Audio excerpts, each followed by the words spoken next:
The Fujifilm X100F and Panasonic Lumix Lx100 are two fantastic compact cameras built for street, travel and creativity on the go, but in 2025, do they still deliver, and which one deserves a place in your bag? I recently upgraded from the Panasonic Lumix LX100 to the Fujifilm X100F, but was it worth it, or did I just waste my money? Let's find out. In this video, I'll break down what I love and what I don't love about both of these cameras. I'll show you some of my favourite images that I've taken, and I'll also talk about the features, the specs and the quirks of these cameras. Then we'll hit the streets, I'll take both cameras with me, we'll do a street photography shoot and see if they still hold their own in 2025. What I love about both of these cameras is the full access to manual controls on physical dials, and they're both laid out nearly exactly the same. I shoot a lot of 35mm film photography, and the manual dials on the Panasonic Lumix LX100 laid out just like a film photography SLR camera is what made me purchase this in the first place, and for that very same reason it's why I purchased the Fujifilm X100F. The LX100 was released in 2014 and the X100F came 3 years later in 2017.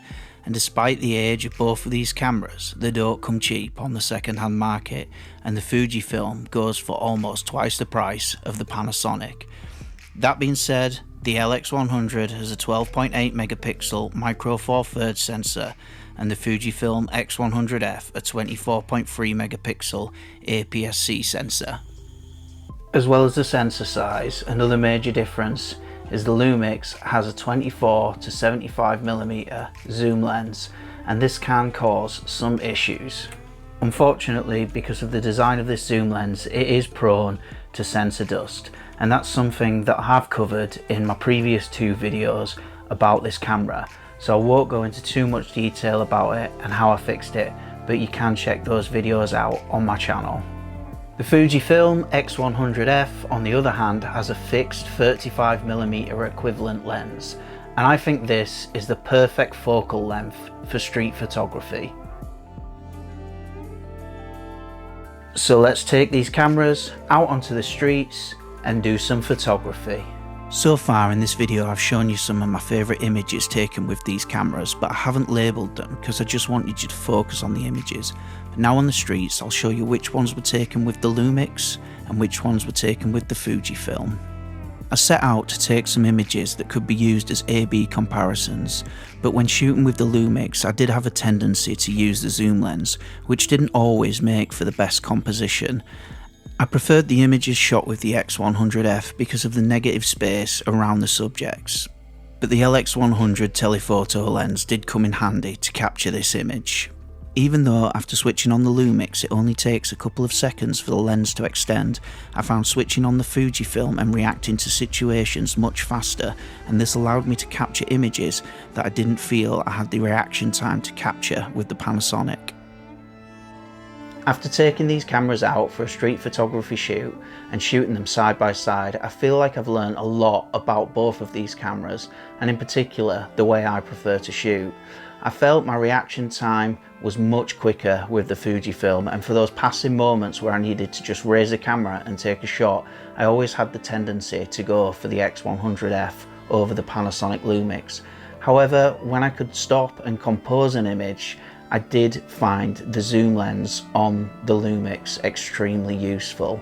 The Panasonic Lumix LX100 is a full mirrorless camera with an EVF, and you always know if the camera has nailed its autofocus and it's grabbing focus on the right subject. With the Fujifilm X100F, it has the rangefinder with digital overlay, an LCD viewfinder which can be quite slow, and it also has a micro viewfinder option. I still don't know which viewfinder option I prefer using with the Fujifilm, so I find that can sometimes slow me down, and sometimes I'm just hoping for the best with the focus on this camera. One of the things I've not mentioned yet in this video is the Fujifilm Simulations.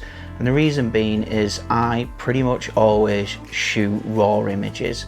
I don't think I've ever shot JPEG images with the Panasonic Lumix. I've always shot raw and edited in Lightroom. I've dabbled with the Fujifilm Simulations, but I just find myself editing my images anyway, so now I only shoot raw. You can of course apply the Fujifilm Simulations to your raw images, and that's the way that I prefer to work.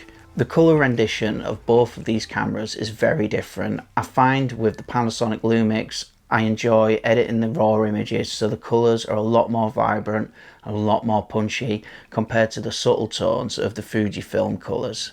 For street and travel photography, I do feel, in my personal opinion, the Fujifilm X100F is a clear winner. However, I do still love the Panasonic Lumix LX100, and this still does have a place in my camera collection. If you've enjoyed the images that I've shot with the Panasonic Lumix and you want to see more photography that I've done using this camera, I do have 2 other videos about this camera on my YouTube channel, and I'll link a playlist to those videos at the end of this video, so be sure to check that one out. Some of the photographs that I've shared in this video shot on the Fujifilm X100F were shot on a street photography trip to Barcelona, and I had an absolutely amazing time, and I got stacks of amazing images on that trip, so I'll also link to that video at the end of this video too. So I really hope you've enjoyed this video, because I really enjoyed making it, and I feel like I learned a lot from making this video and shooting both of those cameras at the same time, and I hope that you got that from this video too. If you did, drop me a comment, give this video a like and subscribe to my channel, and I'll see you in the next one. Check out the links at the end.